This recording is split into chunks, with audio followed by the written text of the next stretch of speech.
আরেকজন প্রশ্ন করেছেন, আপনি একজন আলেম, আপনি কেন আজ মাহফিলে ওয়াজ নসিহতের ভেতরে রাজনীতির কথা বলেন? ভালো কথাই বলছেন। আল্লাহ যদি রাজনীতির কথা না বলতেন, রাসূল করিম সাল্লাল্লাহু আলাইহি ওয়াসাল্লাম যদি রাজনীতি না করতেন, সাহাবায়ে কেরাম যদি রাজনীতি না করতেন, আমি সাইদি রাজনীতির কথা বলতাম।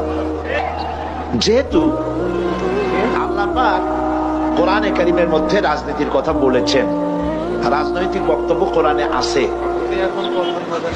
তো আমি কিভাবে রাজনীতির কথা না বলে পারবো? যদি আমি এগুলি না বলি, তাহলে রাসূল করিম সাল্লাল্লাহু আলাইহি ওয়াসাল্লাম বলেছেন, আস-সাকিতু আনিল হাক্কি ফাহুয়া শায়তানুন আখরাস। যে ব্যক্তি হক কথা বলে না, জেনে হক জানে অথচ সে বলে না, সে বোবা শয়তান। কাজেই যারা কোরআন হাদিস জানার পরেও কোরআন হাদিসের অর্থনীতি, রাজনীতি সম্পর্কে জনগণকে অবহিত করে না, রাসূল যে কথা বলেছেন সে তো বোবা শয়তান হয়ে যাবে। তো আল্লাহ পাকের রাসূল রাজনীতি করেছেন, রাষ্ট্রপ্রধান ছিলেন। সুতরাং আমার বোনকে আমি অনুরোধ করব, মেহেরবানি করে আপনি কোরআন হাদিস ভালো করে পড়ুন, তাহলে বুঝতে পারবেন রাজনীতি করা মুসলমানদের জন্য নফল নয়, সুন্নত নয়, ফরজ। মুসলমানেরা ইসলামী রাজনীতি করবে। কি রাজনীতি করবে? ইসলামী।